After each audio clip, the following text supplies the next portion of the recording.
Assalamualaikum dan salam sejahtera. Untuk video kali ini saya ingin menceritakan sedikit tentang kekurangan zat besi ataupun dalam bahasa Inggerisnya iron deficiency.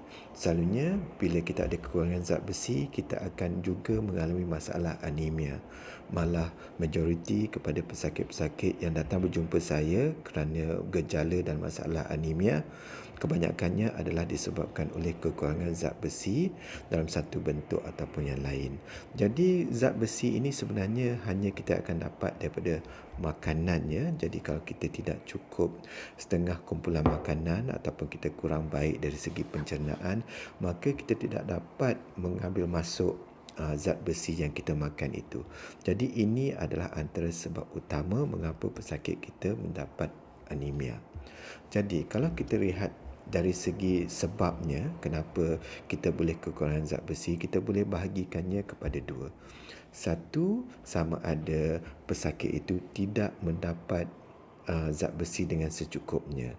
Sebenarnya masalah ini adalah lebih banyak kita lihat daripada pesakit pediatrik, di mana mereka hanya minum susu ibu sahaja ataupun mereka minum susu tepung yang tidak ada zat besi di dalamnya, tidak diperkuatkan dengan zat besi, ataupun mereka terus minum susu lembu sahaja. Jadi yang punca-punca ini agak kekurangan daripada zat besi. Jadi kalau kita dapat susu tepung yang sesuai untuk bayi, maka semua elemen-elemen yang penting dalam pembuatan darah ini akan terkandung dalam makanan bayi tersebut.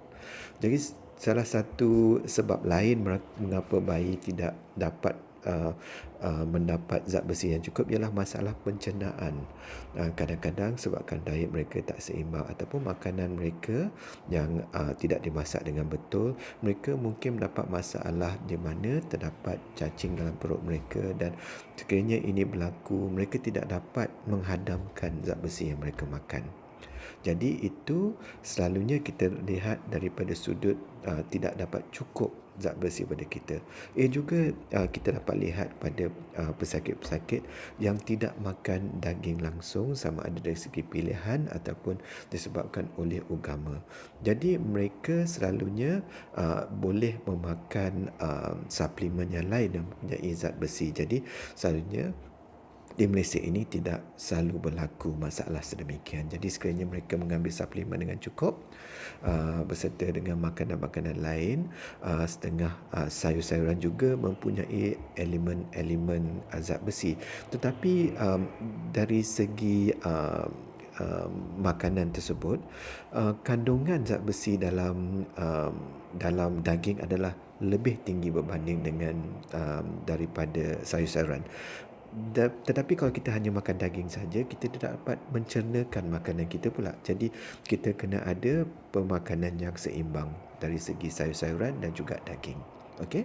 Jadi kalau sistem pencernaan kita sihat, maka kita dengan mudah dapat memasukkan dalam badan kita zat besi ini tanpa ada masalah langsung. Jadi sekiranya berlaku kehilangan zat besi ini, perkara yang paling penting sekali yang kita ingin tahu ialah sama ada kita ada masalah pendarahan atau tidak. Sekiranya kita berlaku pendarahan, bukan saja darah merah itu yang keluar, tetapi zat besi juga akan keluar daripada badan kita, dan kalau kita tangguhkan penyiasatan, maka kalau kita biasa saja, kita akan kurangkan zat besi, dan sekiranya kita kurang zat besi dan kita juga kehilangan darah, kita tidak dapat membuat darah dengan baik dan masalah anemia kita akan menjadi lebih meruncing. Jadi selain pada pendarahan itu, cara untuk kita tengok sama ada berlaku pendarahan atau tidak, kalau kita tidak dapat lihat dengan mata kasar, ialah dengan menggunakan teknik endoskopi dan kolonoskopi seperti yang saya terangkan dahulu. Bagi pesakit-pesakit wanita pula, selain daripada memastikan tidak ada pendarahan dalam usus, mereka juga patut melakukan pemeriksaan sakit puan untuk memastikan mereka tidak ada masalah yang seperti fibroid dan lain-lain yang boleh ditangani dengan sedikit penyiasatan daripada gynecologist mereka. Jadi kalau kita lihat dari segi rawatan pula, kita ada pilihan sama ada kita menggunakan tablet ataupun ataupun secara suntikan untuk memberi zat besi pada badan kita. Tablet memang mudah, tetapi kebanyakan tablet yang kita boleh ambil untuk zat besi, mereka agak mempunyai beberapa side effect yang penting seperti mual, seperti masalah sembelit dan sebagainya. Jadi tak semua orang boleh menggunakan tablet untuk memulihkan masalah darah mereka. Jadi sebagai alternatif mereka boleh juga menggunakan suntikan secara intravenous. Memang ini hanya dapat dilakukan di hospital sahaja, tetapi sekiranya tidak ada pilihan lain, mereka boleh datang sebulan sekali untuk infusion tersebut.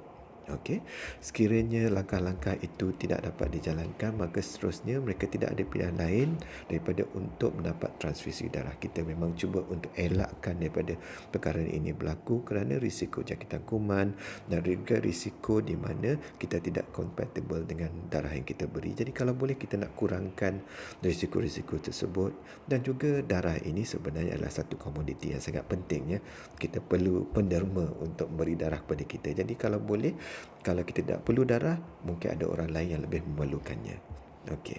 Jadi satu cara untuk menangani masalah ini ialah memastikan diet kita betul. Kita mungkin perlu melakukan peralihan diet, dan seterusnya sekiranya kita masih lagi tidak pasti apakah punca mengapa kita kekurangan zat besi ini, adalah penting untuk kita berjumpa dengan doktor kita dan supaya siasatan awal dapat dilakukan.